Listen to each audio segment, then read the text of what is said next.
Antara Malinau dengan Malino. Oke, kita siap belajar sekarang. Hari ini kita akan belajar temanya pembalasan itu adalah hak Tuhan. Nah, sebelum kita bicara tentang pembalasan itu hak Tuhan, mari kita temukan dulu mengapa Bapa di surga berfirman seperti itu. Pembalasan itu adalah hakku, kata Tuhan. Kita baca dulu ya ayatnya. Roma pasal 12 ayat 17 ya, atau 18, 17. Ya, Roma 12 ayat yang ke 19. Terima kasih. Ayat 19. Kita lihat ya. Roma 12 ayat 19. Kenapa Papa harus berfirman seperti ini? Ya pasti Papa punya alasan bukan? Untuk membuat kita mengerti. Ya, kenapa ada firman yang seperti itu? Oke.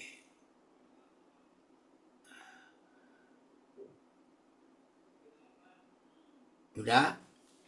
Saudara-saudaraku yang kekasih, janganlah kamu sendiri menuntut pembalasan.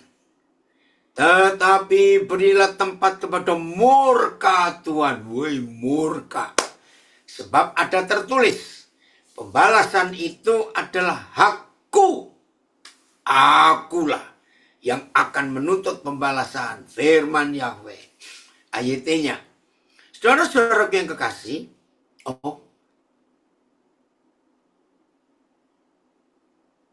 Ya. Saudara-saudara yang kekasih. Janganlah kamu sendiri membalas dendam. Tetapi berilah tempat kepada murka Tuhan. Sebab ada tertulis. Pembalasan adalah hakku. Akulah yang akan membalasnya. Firman Yahweh. PIS-nya. Saudara-saudaraku, janganlah sekali-kali membalas dendam. Biarlah Tuhan yang menghukum. Sebab di dalam Alkitab tertulis, akulah yang membalas. Aku yang akan menghukumnya, kata Yahweh. TSI. Saudara-saudari yang saya kasih. Janganlah membalas dendam kepada orang yang berbuat jahat kepadamu. Biarlah Tuhan yang membalas kejahatan orang itu dengan murkanya. Karena dalam firman Yahweh tertulis, hanya aku yang berhak memberikan hukuman. Setiap orang yang melakukan kejahatan, akulah yang akan membalasnya. Saudara, jelas sekali bahwa pembalasan itu adalah hak Tuhan, milik Tuhan. Bukan hak kita, bukan milik kita. Nah, kita akan bongkar.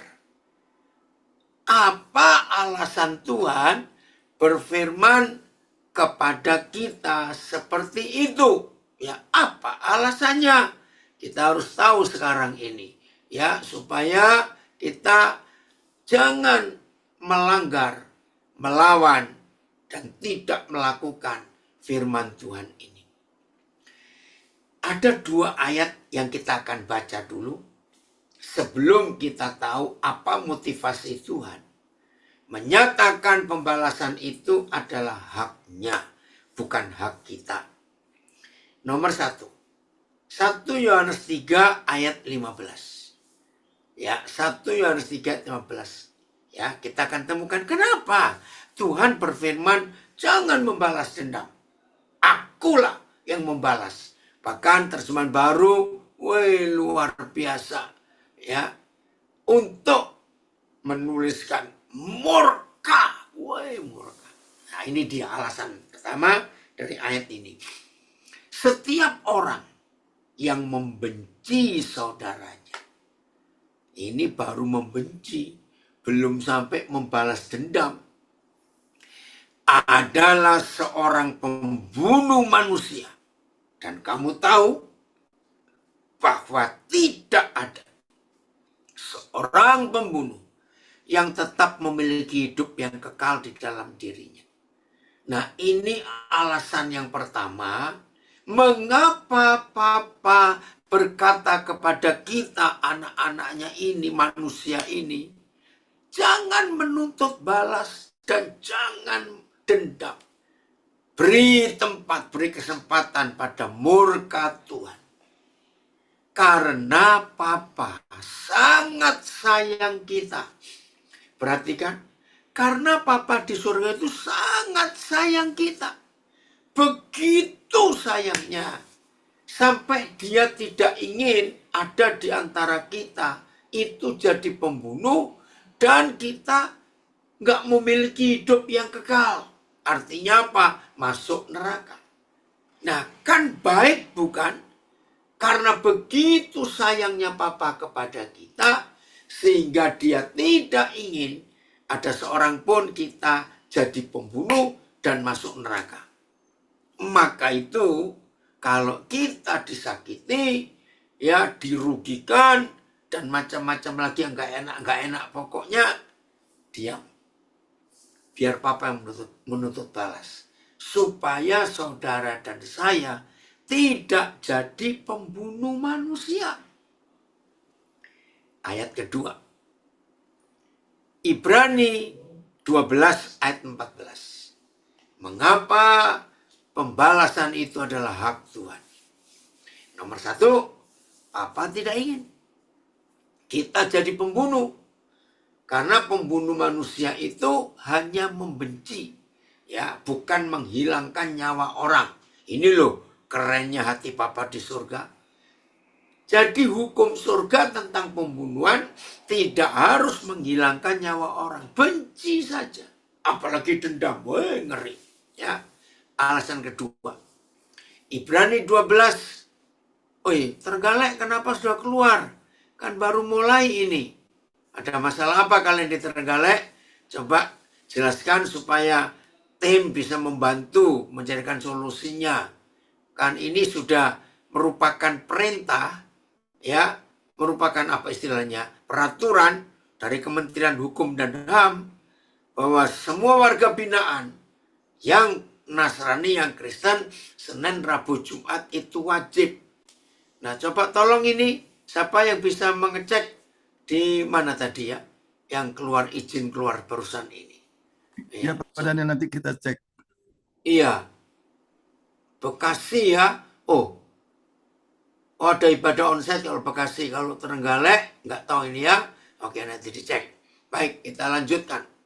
Nah, alasan kedua mengapa Papa tidak suka kita jadi membalas dendam. Ibrani 12 ayat 14. Berusaha hidup damai dengan semua orang tanpa kecuali. Saya baca terjemahan yang tepat. Dan kejarlah perdamaian dengan semua orang. Sebab kalau saudara dan saya tidak berdamai dengan semua orang, kalau masih punya musuh, berarti hidup kita tidak kudus. Jadi tidak kudus itu nggak cuma nggak berzina, tapi tidak mengampuni dan masih punya musuh, itu tidak kudus hidup kita. Apa yang terjadi kalau hidup kita tidak kudus? Ngeri, saudara. Sebab tanpa berdamai dengan semua orang, berarti kita nggak punya kekudusan, dan tanpa kekudusan, tidak seorang pun akan melihat Tuhan. Coba TSI-nya ayat ini. Nah, jadi setan itu tahu bagaimana caranya supaya para pendeta, penginjil, hamba Tuhan, majelis, murid-murid Yesus, anak-anak Tuhan, orang-orang Kristen itu tidak bisa melihat Tuhan. Ternyata ini penyebabnya. Kalau saudara dan saya masih punya musuh, apalagi sampai dendam dan ingin balas. Dan menyedihkan, setan berhasil membuat kita punya banyak musuh. Satu aja yang kita nggak ampuni, sudah putus hubungan kita dengan Bapa. Satu orang yang kita nggak ampuni. TSI saya baca dulu. Berusahalah hidup damai dengan semua orang. Semua loh, pokoknya orang. Dan jagalah kesucian hidupmu. Karena orang yang tidak berusaha hidup suci, karena orang yang tidak berusaha untuk hidup tanpa musuh. Kalau ada di antara kita tidak berusaha untuk tidak dendam dan selalu mengampuni, tidak mungkin akan bertemu Tuhan. Oh, ngeri sekali. Oke, BIS. Berusahalah untuk hidup rukun dengan semua orang. Berusahalah juga untuk hidup suci, khusus untuk Tuhan. Sebab tidak seorang pun dapat melihat Tuhan kalau ia tidak hidup seperti itu. Saudara, ayo siapa yang masih punya dendam? Sering saya berkata, saya nggak punya dendam, saya nggak punya musuh, saya nggak benci orang. Tapi ada 4 orang itu saya malas ketemu. Awas yang ngomong seperti itu. Tidak punya musuh, tidak dendam, tapi malas ketemu. Sama goblok, awas kamu. Tidak hidup dalam kebenaran yang sesungguhnya. Nah, cukup 2 ayat ini saja menyadarkan setiap kita bahwa kalau ada di antara saudara, baik kanan baru hadir, puji Tuhan. Kalau ada di antara saudara yang ikut belajar sekarang ini, belum berdamai dengan semua orang, dan masih ingin balas dendam, ingat 2 ayat ini. Saudara adalah seorang pembunuh manusia, karena ngotot ingin balas dendam, gak terima aku. Dan pembunuh tidak memiliki hidup yang kekal, masuk neraka. Yang kedua, kalau saudara pendendam, tidak bisa bertemu Tuhan, tidak bisa melihat Tuhan. Ingat, cuma ada 1 di antara 2 di seluruh alam semesta ini. Saya ulangi, hanya ada 1 di antara 2 di seluruh alam semesta ini. Tuhan dan setan. Tidak ada yang tengah-tengah, nggak ada yang ketiga, apalagi keempat. Cuma ada 2. Berarti kalau saudara nggak bisa melihat Tuhan, berarti saudara melihat setan. Kalau kita nggak bisa bertemu Tuhan, berarti kita bertemu setan. Karena cuma ada 2. Kalau nggak yang ini, ya yang itu. Tuhan tolong kami semua. Tuhan berharap sampai di bagian ini, biarlah masing-masing saudara sadar sesadar-sadarnya untuk tidak punya musuh. Ingat itu. Nah, ayat 18 Roma 12. Ya, Roma 12 ayat 18. Ya.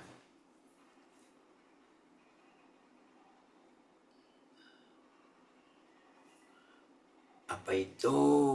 Apakah termasuk diam ketika diisukan, digosipkan? Oh ya, oke. Harus diam. Digosipkan dan diisukan. Oh, Blitar hadir, puji Tuhan. Saudara, oke, saya jawab dulu, ada yang tanya.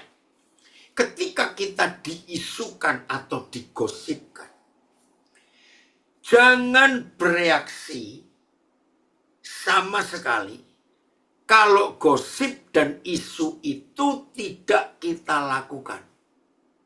Ya, saya ulangi. Kalau ada orang menggosipkan kita, memberikan isu yang gak benar, ya bahkan jahat isunya, saudara diam. Kalau kita tidak melakukan seperti isu itu atau gosip itu. Tapi kalau yang diucapkan orang itu tentang kita, dan kita lakukan, oh Tuhan ampuni, kita harus bertobat. Tapi kalau enggak, ngapain? Ya, diterima. Sebelum saya baca Roma 12:18, biarin dulu ya Filipus jangan keluar. Ada sebuah fakta dalam hidup, ini hikmat orang-orang tua dulu. Kalau ada orang memberi sesuatu kepada kita, dan kita tidak menerimanya, artinya menolak yang dia beri. Maka orang-orang tua dulu bertanya, berarti barang itu ada di mana? Ya jelas di orang itu yang mau memberi kita, tapi kita tolak. Keren ya, kalau kita melihat fakta itu. Nah, seperti itu. Gosip, isu itu kan sampah. Ya. Nah, ketika ada orang menawarkan sampah, maaf, saya berkata ya gobloknya kita. Kalau kita mau terima sampah itu, usah tahu sampah kok diterima. Jangan bodoh. Betul? Nah, ketika isu gosip menjelekkan dan semuanya itu muncul di hidup kita, ya, awas loh, ada yang bilang, lo itu aku, oh awas gitu ya, awas kamu, ya nggak bisa, ya, males ketemu orang nyakitin, tidak boleh, ajak makan, oke ya. Nah, apa yang sampah-sampah mau diberikan ke kita dan kita tidak terima, maka sampah itu kembali ke orang itu. Betul ya? Ya sudah. Ngapain kita mau terima? Rugi besar kita. Oke, Roma 12 ayat 18. Sedapat-dapatnya. Kalau hal itu bergantung padamu, hiduplah dalam perdamaian dengan semua orang. Ayat. Jika mungkin, jika itu tergantung padamu, hiduplah dalam damai dengan semua orang. Haleluya. PS.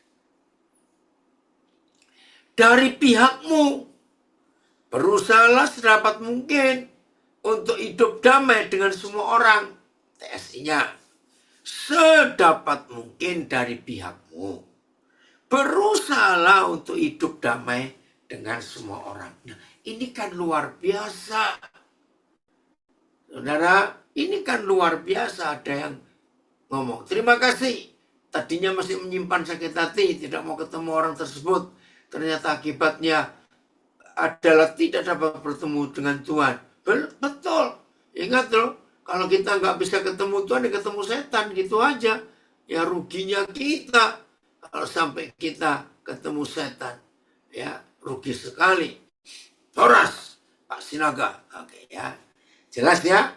Nah, rugi kalau kita tidak mengampuni, rugi kalau kita tidak berdamai. Ya, seberat-beratnya tuduhan, ya, sakit hati, kekecewaan yang dilemparkan ke kita, sejahat-jahatnya mulut orang itu terhadap kita.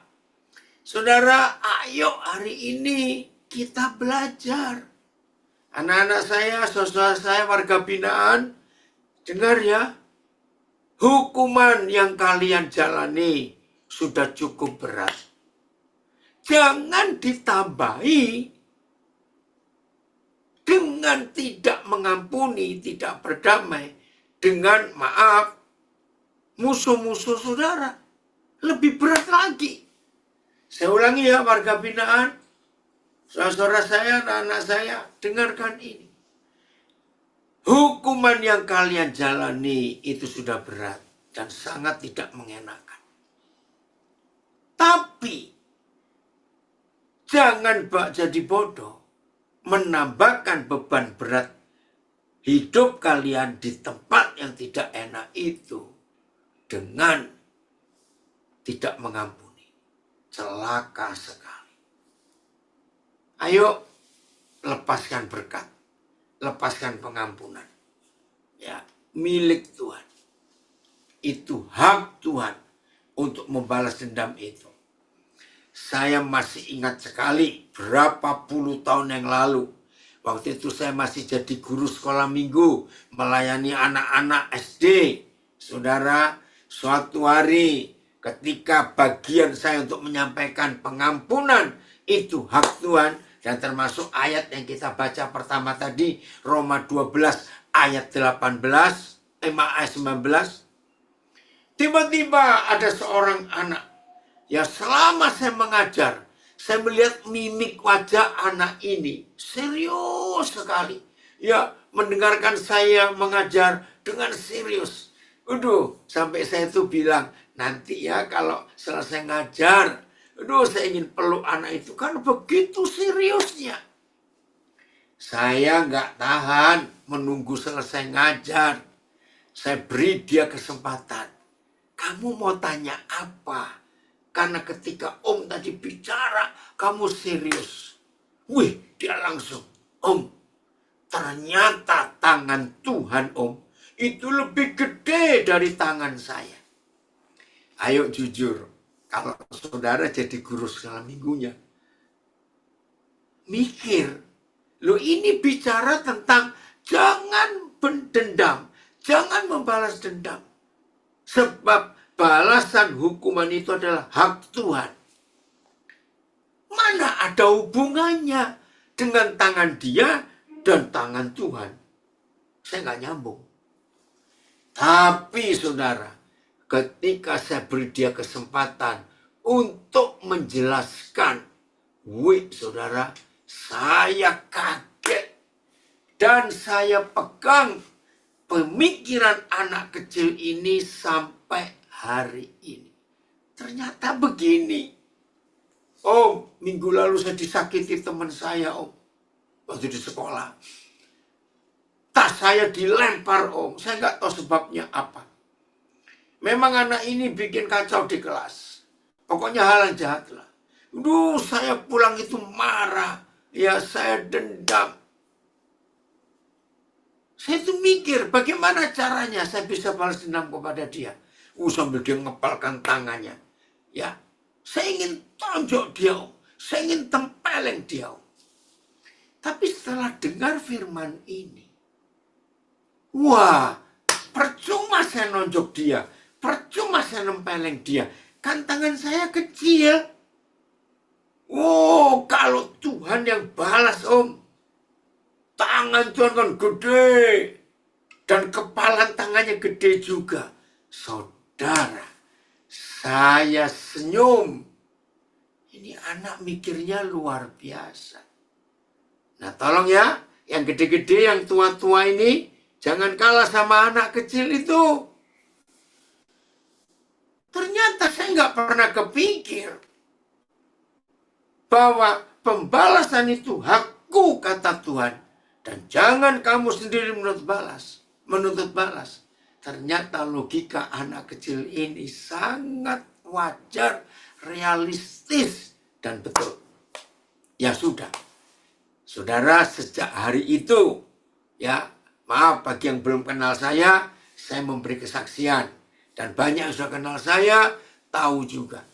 Ya, anak-anak, di LP anak, dimanapun kalian ada, ya belajar ya mengampuni teman-temanmu yang merugikan. Anak-anak saya, yang satu sel, ada yang ganggu, ada yang jengkelin. Belajar mengampuni. Nah, sejak hari itu sampai hari ini, dan Tuhan menolong untuk seterusnya dalam hidup saya, sampai saya dipanggil Tuhan nanti. Saya tidak mau dibodohi oleh iblis untuk sakit hati kepada siapapun juga. Saya tidak mau. Rugi. Nggak bisa bertemu Tuhan, nggak bisa melihat Tuhan, dan masuk neraka. Aduh, rugi besar. Maka itu yang masih punya dendam, yang masih punya gerget-gerget gitu ya, hari ini bertobat. Biar itu urusan Tuhan, bukan urusan kita. Serius. Saudara lihat hidup Yusuf. Aduh, luar biasa. Kita buka Kejadian 45. Kalau lihat Yusuf ini, saudara, hidupnya penuh berkat. Ya, Kejadian 45. Mulai ayat 1. Satu terjemahan aja dulu Filipus. Kejadian 45 mulai ayat 1. Ini loh hidup Yusuf. Ayo kita contohi dia. Ya, ayo kita contoh. Wow, ada sahabat saya, orang Amerika, tapi yang pintar bahasa Jawa. Andrew Stub. Andrew, apa kabar? Terima kasih Andrew. Ada di di Facebook untuk belajar. Puji Tuhan. Ya, nanti ketemu ya Andrew. Ya, dia tinggal di Amerika. Orang bule tapi pintar bahasa Jawa, Surabayaan lagi. Oke ya. Kejadian 45 ayat 1. Puji Tuhan, pendeta besar dari Jogja, Pak Danang. Ya. Ketika itu, ya, sebentar ini. Ketika itu Yusuf tidak dapat menahan hatinya lagi di depan semua orang yang berdiri di dekatnya. Ya, itu kedua kali kakak-kakaknya Yusuf ya ada berjumpa. Ya, yang pertama di pasal 40 berapa itu ya. Nah, ini yang kedua kali berjumpa. Ternyata kali ini Yusuf harus ngaku siapa dia. Karena sejak perjumpaan yang pertama kakak-kakaknya itu gak pernah tahu siapa. Woi, dari Nabi Rea Yoga. Sabar dulu ya, terima kasih hadir. Yusuf gak pernah memperkenalkan diri. Yang pertama kali berjumpa. Ini yang kedua kali. Ya, saya ulangi 45 ayat 1. Ketika itu Yusuf tidak dapat menahan hatinya lagi di depan semua orang yang berdiri di dekatnya. Lalu berserulah ia, suruhlah keluar semua orang di sini. Dia raja, saudara. Perintah itu langsung dijawab, digenapi. Maka tidak ada seorang pun yang tinggal di situ bersama-sama Yusuf. Ketika ia memperkenalkan dirinya kepada saudara-saudaranya. Jadi cuma ber-12 itu saja. Lengkap anak Yakub. 2. Setelah itu menangislah Yusuf keras-keras. Sehingga kedengaran kepada orang Mesir. Dan kepada seisi istana Firaun. Wih, saudara, kita nggak tahu sampai hari ini ukuran tepat istana Firaun itu sebesar apa, Mesir itu seluas apa. Tapi ya pastilah rumah istana Firaun itu lebih gede daripada rumahnya orang-orang kaya yang ada di Indonesia. Ya, hari Rebu minggu yang lalu saya ada di LP Porong. Itu pertama kali saya masuk. Woi, luas sekali itu. Berapa? 17 hektar atau 27 hektar. Ya, luas sekali. Saudara percaya enggak? Istana Firaun dan negara Mesir itu pasti gede sekali. Lah ayat 2 pasal 45 ini tertulis tangisan Yusuf. Itu kedengaran di seluruh istana, seisi istana dan orang Mesir. Boy, kalau ada soundman, orang-orang yang ngurusin sound system, itu pasti tanya, wih, ini Yusuf ini pakai mikrofon merek apa, sound system merek apa. Pasti begitu. Kok bisa nangisnya kedengaran sejauh itu? Nah, hari ini kita belajar, saudara, untuk mengerti kenapa Yusuf nangisnya sekencang itu. Dalam kejadian 37, Yusuf itu umur 17 tahun waktu dibawa ke Mesir. Nah, kejadian 41, Yusuf itu berumur 30 tahun waktu dia jadi raja. Ya, berarti 13 tahun. Nah, di kejadian 45 ini, Yusuf baru 2 tahun menjadi raja. di masa kelaparan. Ya, perhatikan. Masih ada 5 tahun lagi. Sebelum kelaparan, sudah ada masa kelimpahan 7 tahun. Ayo kita hitung. 30 ditambah 7 ditambah 2. Ya toh? Kan umur 17 dia dijual ke Mesir. Umur 30 dia jadi raja. Jadi 13 tahun. Ya. Terus 7 tahun dia memimpin kelimpahan. 20 tahun. Dan ditambah 2 tahun masa kelaparan. Hari itu dia ketemu. Berarti total 22 tahun. Yusuf terpisah dengan keluarganya, ayahnya yang dia sayangi, adik bungsunya yang dia sayangi Benyamin, dan 10 kakaknya. Oh, si Dikalang harus keluar. Tuhan memberkati ya. Nih, kenapa ini ya? Tolong ya Pak Andreas dicek masing-masing LP. Harusnya kan diberi kesempatan sampai selesai. Oke, lanjut. Kalau zaman itu masih bisa SMS atau WhatsApp, WA, maaf. Yusuf tidak akan sekenceng itu nangisnya. Karena masih bisa tanya kabar bagaimana. Oh, dari keraksaan sendiri ya. Tidak apa-apa, tetap belajar. Puji Tuhan. Ya. Maka itu 22 tahun baru ketemu lengkap. Meledak, saudara. Jeritnya, aduh, nggak tahu sekenceng apa itu. Wih, hebat Tuhan. Udah, ayo kembali ke ayat 3. Ya, pasal 45 ayat 3. Ini yang luar biasa. Kita belajar. Jangan punya dendam. Seperti Yusuf ini. Dan Yusuf berkata kepada saudara-saudaranya. Akulah Yusuf. Wih saudara, ini saya buat nangis juga. Pertanyaan pertama. Ketika Yusuf ngaku ke kakak-kakaknya. Masih hidup gak Papa? Waduh, saudara bayangkan 22 tahun terpisah.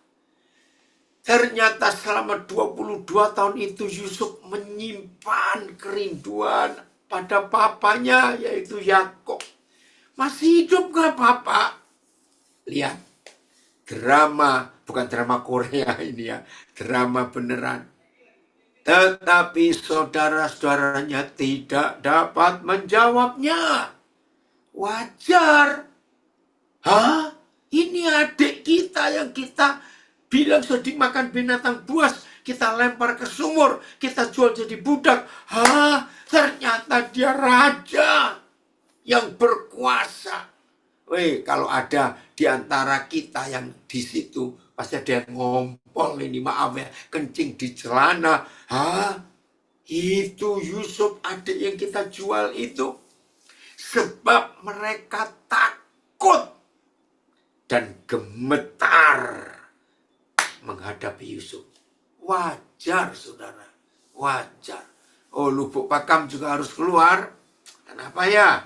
Padahal belum waktunya ini. Ya. Wajar mereka takut. Wajar mereka gemetar. Lalu kata Yusuf kepada saudara-saudaranya itu. Malulah. Ini dari Lampung, betul.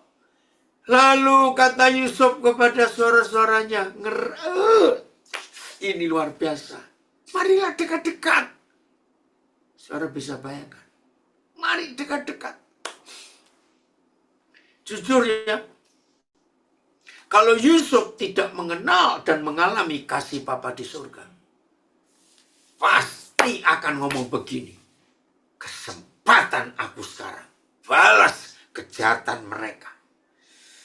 Gara-gara mereka aku menderita sekian puluh tahun. Disiksa di Mesir. Ya, sekian puluh tahun. Ya. Gara-gara kalian. Aku berkali-kali hampir mati.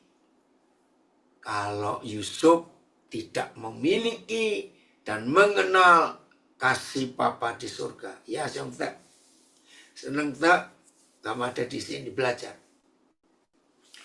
Tapi Yusuf bisa begitu luar biasa. Marilah dekat-dekat. Maka mendekatlah mereka. Saudara, maaf ya.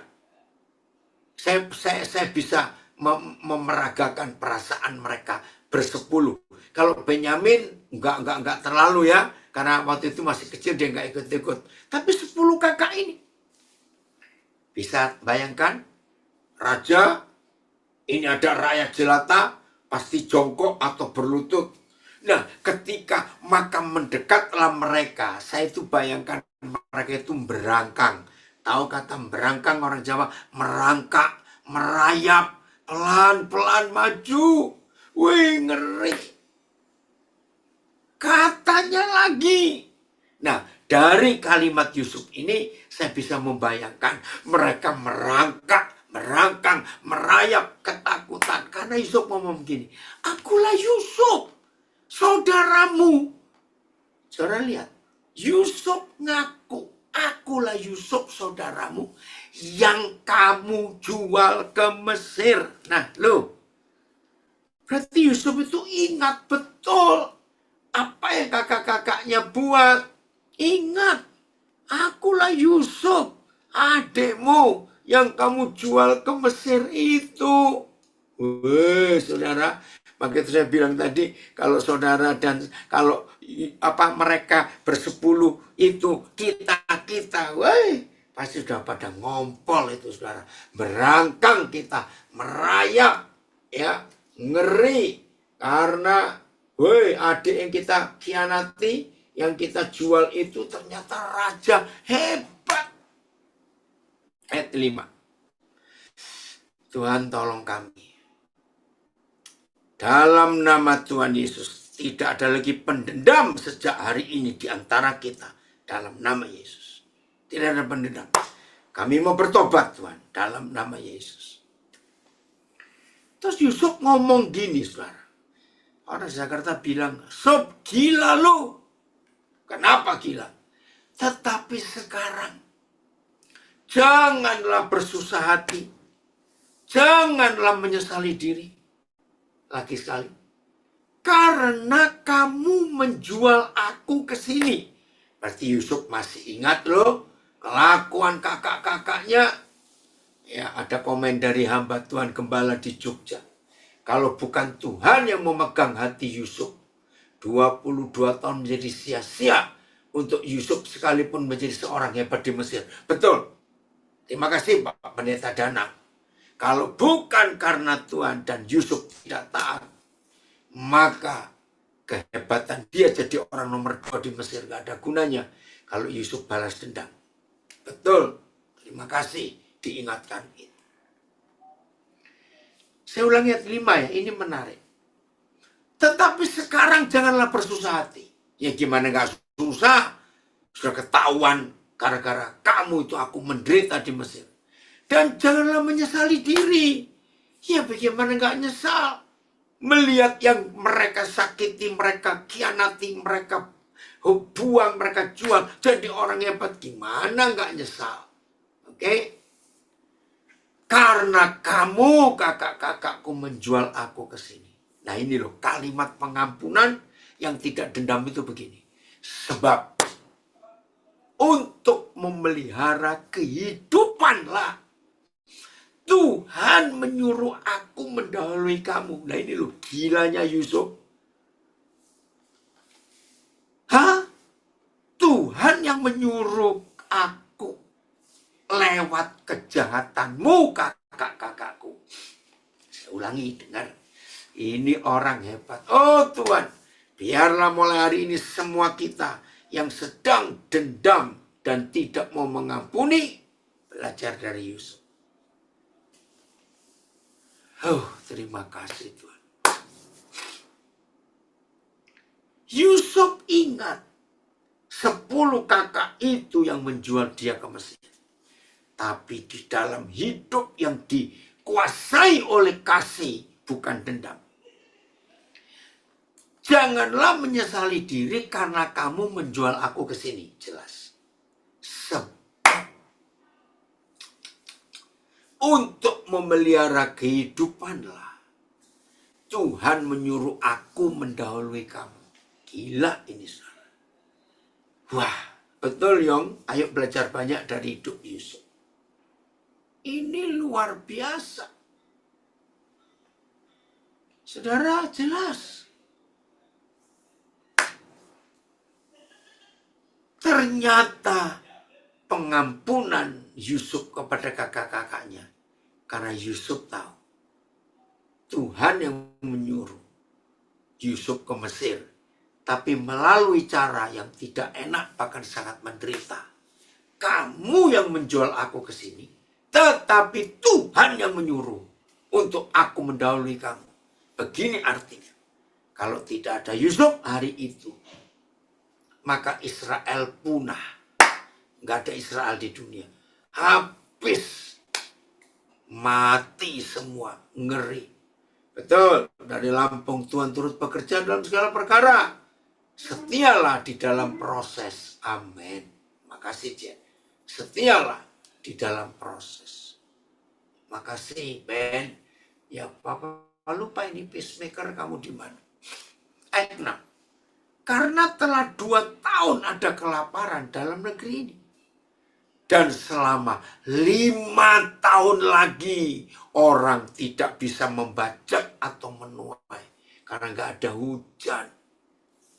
Saudara bayangkan. 2 tahun kelaparan itu sudah menderita. Ini masih ada 5 tahun lagi.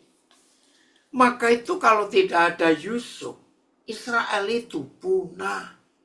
Habis mati. Bahkan gak cuma Israel. Mungkin 90 sekian persen manusia di zaman itu mati. Karena ngeri kelaparannya. Tapi ada Yusuf. Nah, ayat 7. Yusuf ngomong lagi. Ini loh kalau gak dendam itu seperti itu. Maka Tuhan. Tuhan. Jelas kakak-kakaknya kok yang menyuruh Yusuf ke Mesir. Yang menjual Yusuf. Kok Tuhan? Maka itu. Kalau saudara dan saya hidup tanpa dendam, tanpa musuh. Hidup itu luar biasa. Maka Tuhan telah menyuruh aku mendahului kamu. Diulangi lagi loh. Untuk menjamin kelanjutan keturunanmu di bumi. Dan untuk memelihara hidupmu. Sehingga sebagian besar daripadamu tertolong. Itu saja masih sebagian besar. Wih, luar biasa. Terus dia ngomong lagi ayat 8-nya. 3 kali loh. Jadi kakak-kakakku, bukanlah kamu yang menyuruh aku ke sini. Tapi Tuhan. Dialah yang telah menempatkan aku sebagai papa bagi Firaun. Dan Tuhan atas seluruh istananya. Dan sebagai kuasa atas seluruh tanah Mesir. Saudara-saudara yang masih keras hati, yang masih belum mau mengampuni, rugi. Woi, dari Taipei ada komen, gembala hebat. Orang yang kita benci bisa saja menolong kita di masa depan. Jangan membenci dan jangan punya koleksi musuh. Woi, sia musuh.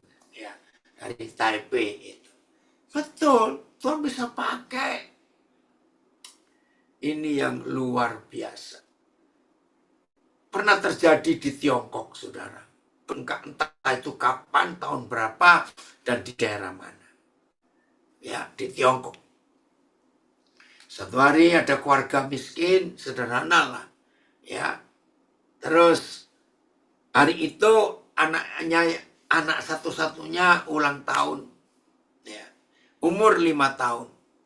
Dan anak ini bilang ke mamanya, Ma, kalau aku ulang tahun nanti aku pengen diberikan kue ulang tahun seperti teman-temanku.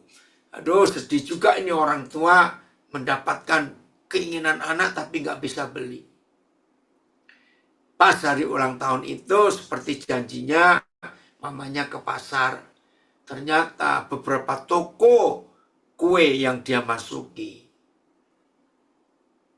walaupun dia cari yang paling murah, uangnya tetap nggak cukup.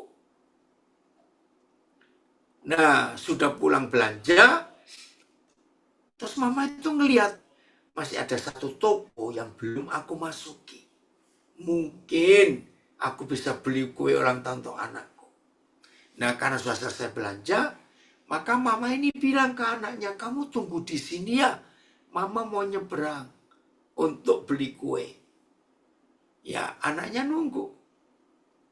Tiba-tiba, nggak tahu bagaimana, salah satu kantong belanja yang diisi tomat itu bolong, robek. Nah, satu tomatnya gelinding ke tengah jalan. Dan anak ini tahu betapa miskin hidupnya. Ya, maka itu tak refleks tanpa ngeliat kiri kanan. Anak ini nyebrang ngambil satu tomat itu. Karena menyeberang mendadak, mobil lewat, anak ini ketabrak. Ternyata ini mobil pemilik perusahaan besar. Ya, Kori, ya. Panik supir orang kaya ini. Begitu dia berhentikan mobilnya, anak sudah berdarah.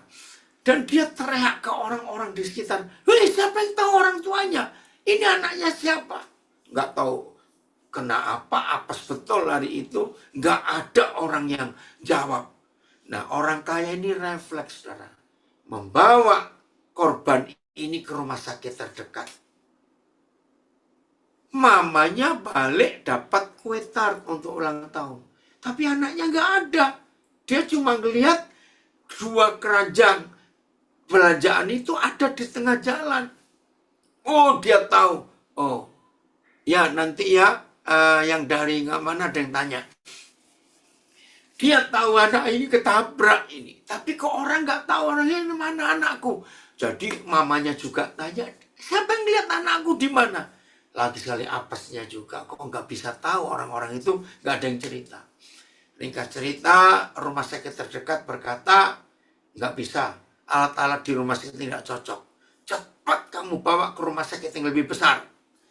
Akhirnya karena dia kaya, dia bawa anak itu ke rumah sakit lebih besar. Puji Tuhan, nyawanya tertolong. Tapi anak kecil ini tidak bisa menceritakan rumahnya di mana. Hanya tahu kampungnya, dekat tempat kecelakaan itu. Saya nggak tahu ceritanya bagaimana. Akhirnya anak ini dirawat oleh orang kaya ini.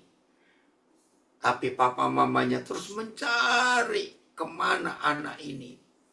Sampai hari ulang tahun yang ke-25.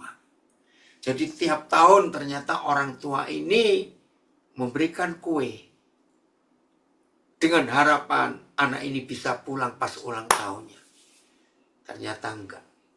Tapi di hari ulang tahun yang ke-25, Tuhan buat mujizat yang luar biasa. Karena saya nggak teruskan cerita ini. Tapi yang saya mau katakan, malapetaka sengeri apapun, kalau saudara dan saya hidup di dalam Tuhan, maka Tuhan bisa membalik malapetaka itu jadi berkat. Asal nggak dendam. Saudara, maka itu rugi besar kalau kita tidak mengampuni. Kembali ke Kejadian 45. Ayat 9. Luar biasa. Ya, ayat 9.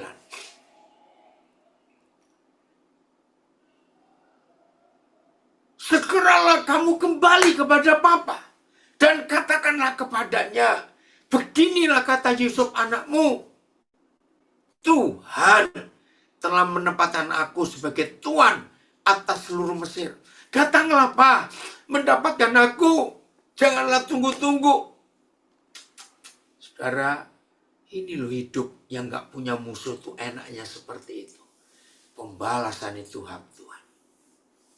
Amin. Dari LPK anak Karangasem.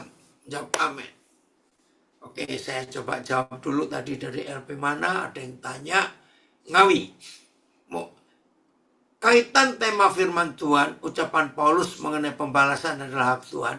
Ya, dengan kisah Yusuf Kejadian 45? Apa ya Pak? Loh, jelas sekali kaitannya.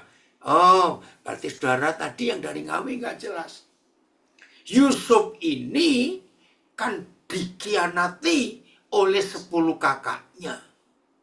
Dan pengkhianatannya sadis, nggak cuma kejam. Harusnya Yusuf bisa balas dendam ketika dia sudah punya otoritas sebagai raja. Dan kakak-kakaknya datang dengan adik bungsunya Yusuf. Kan harusnya Yusuf bisa, hei pengawal, tangkap penjahat ini. Karena mereka aku menderita. Nah kan bisa bukan? Nah saya harap yang tanya dari LP kelas 3, kelas 2B Ngawi, hubungannya di situ. Jelas sekali. Karena Paulus yang gak pernah ketemu Yusuf, tapi Yusuf gak pernah ketemu Paulus, tapi Yusuf sudah menggenapi apa yang Paulus tulis sekian ribu tahun setelah itu. Keren ya? Jadi saya harap bisa mengerti yang pertanyaan ini dari Ngawi. Jadi hubungannya erat sekali. Yusuf nggak dendam sama sekali. Kembali ke lanjut Kejadian 45. Ayat yang ke-10. Lalu Yusuf memberikan tempat kepada mereka. Engkau akan tinggal di tanah Goshen dan akan dekat padaku. Engkau serta anak dan cucumu, kambing domba lembu sapimu, dan segala milikmu. Wih, saudara. Ya, ini istilah yang sangat bagus. Sakit hati dibalas dengan berkat. Dendam tidak terjadi karena sakit hati tidak dilanjutkan. Saya ulangi. Dendam tidak akan terwujud kalau sakit hati dibalas dengan kebaikan. Lagi, dendam tidak akan terjadi ya kalau sakit hati dibalas dengan kebaikan. Dan ini Yusuf. 10 kakaknya bersama keluarganya, bersama cucu-cucunya diberi tempat yang mewah. Wih, luar biasa. Maka itu, ayo mulai hari ini saudara, jangan balas kejahatan dengan kejahatan, tapi balas kejahatan dengan kebaikan. Bacakan Roma 12, ayat yang ke-20. Ada yang bertanya, jadi apakah Yusuf memandang jalan hidupnya dengan sudut pandang dari Tuhan? Jelas sekali. Kalau Yusuf tidak memandang jalan hidupnya dari sudut pandang Tuhan, maka dendam yang dia lakukan. Sehingga Yusuf tidak marah dan tidak dendam kepada saudaranya. Betul. Ya, dendam, kebencian itu meracuni jiwa kita. Tapi pengampunan bawa damai. Terima kasih tak? Ya. Ayat 20 ya. Saya lebih suka baca yang TSI. Ya, TSI-nya ayat 20 Roma 12. Itu lebih mudah dimengerti. Ya. Tetapi hendaklah kamu melakukan firman Yahweh ini. Firman apa? Ya. Kalau orang yang memusuhimu lapar, berilah dia makan. Kalau orang yang memusuhi kamu haus, berilah dia minum. Karena dengan cara itu, kita akan membuat dia merasa malu. Wih, keren sekali. Itu dia. Ada yang ngomong, nggak dendam, juga nggak boleh marah-marah loh. Karena kalau nggak dendam, tapi marah-marah ya namanya dendam. Ya, selalu gampang mengampuni. Puji Tuhan. Nah, jadi kalau musuh kita lapar dan kita tahu, kasih makan. Kalau dia haus, kasih minum. Karena dengan cara itu dia akan merasa malu. Woi, terima kasih Papa. Nah, itu yang dibuat oleh Yusuf kepada kakak-kakaknya. Kebencian tidak boleh dilanjutkan, tetapi balaslah dengan kebaikan, karena itu kasih Tuhan. Ayat 21. Ayat 21. Ya. Roma 12. Janganlah kamu kalah terhadap kejahatan, Tetapi kalahkanlah kejahatan dengan kebaikan. Oh, terima kasih Bapak, ini firman-Nya bagus sekali. TSI-nya langsung. Oh, PIS. Janganlah membiarkan dirimu dikalahkan oleh yang jahat. Tetapi hendaklah saudara mengalahkan kejahatan dengan kebaikan. TSI. Jangan biarkan dirimu dikalahkan oleh kejahatan. Tetapi kalahkanlah kejahatan dengan terus berbuat baik. Wih, ini keren. Ya, saya ulangi TSI-nya. Jangan biarkan dirimu dikalahkan oleh kejahatan, tetapi kalahkanlah kejahatan dengan terus berbuat baik. Haleluya. Nah, jadi Tuhan berikan kita cara yang luar biasa. Arsela, terima kasih. Papa, kamu ada di sini. Ingat ya firman Tuhan. Ya, lakukan firman ini. Fitri, itu ada Arsela, ada Sela, Fitri. Sela masih ingat Kak Fitri? Itu ada. Ya. Ayo, hari ini semua kita. Saya ulangi, semua kita menjadi pelaku firman. Pembalasan itu hak Tuhan.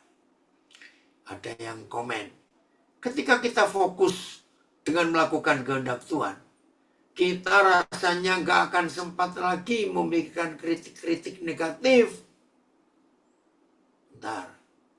Malah akan timbul rasa kasihan di hati ketika ada yang mengkritik. Betul. Kita lakukan kehendak Bapa di surga.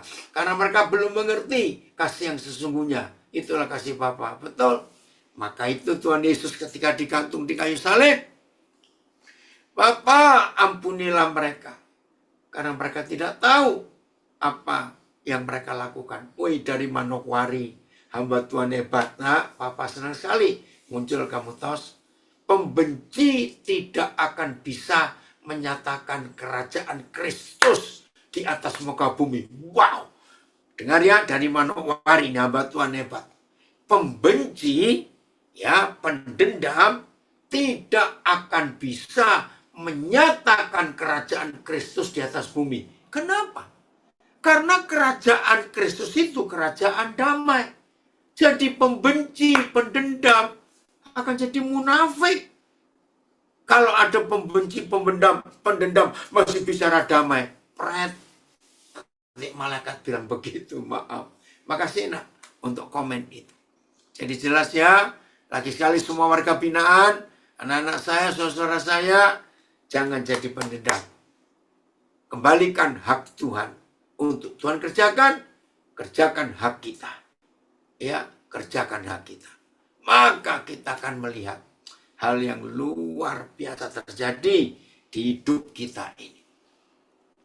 Ada yang mau tanya lagi? Jelas semua ya? Ayo kita jadi pelaku firman. Hidup tanpa musuh, maka hidup ini penuh damai, hidup ini penuh berkat. Haleluya. Tuhan memberkati kita semuanya. Jangan cuma dengar, jangan cuma bilang, oh hebat firman, tapi lakukan. Periksa hati. Tidak ada musuh sama sekali. Bersih hati ini. Bersih. Pak Nelson nggak ada, LP Porong nggak gabung ya. Karena mereka ada ibadah sendiri. Nah, yang belum kesaksiannya, ini salah satu warga binaan saudara kita di LP Porong. Ya dikorbankan. Oh, Palembang harus keluar, puji Tuhan. Dikorbankan, dihukum 10 tahun tanpa boleh banding. Tapi hidupnya jadi berkat di LP Porong, sehingga LP Porong menjadi satu-satunya LP di dunia, bukan cuma di Indonesia, yang ada pabrik tahu tersehat. Kalau Pak Nelson dendam tidak mengampuni orang yang mengkhianati dia, nggak akan jadi berkat. Puji Tuhan. Oh, ada komen lagi.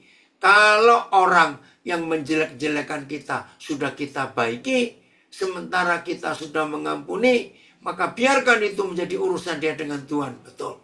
Amin. Ini dia luar biasa untuk firman ini. Ya, terima kasih Charles. Kamu juga hadir. Tuhan memberkati kita semuanya. Haleluya.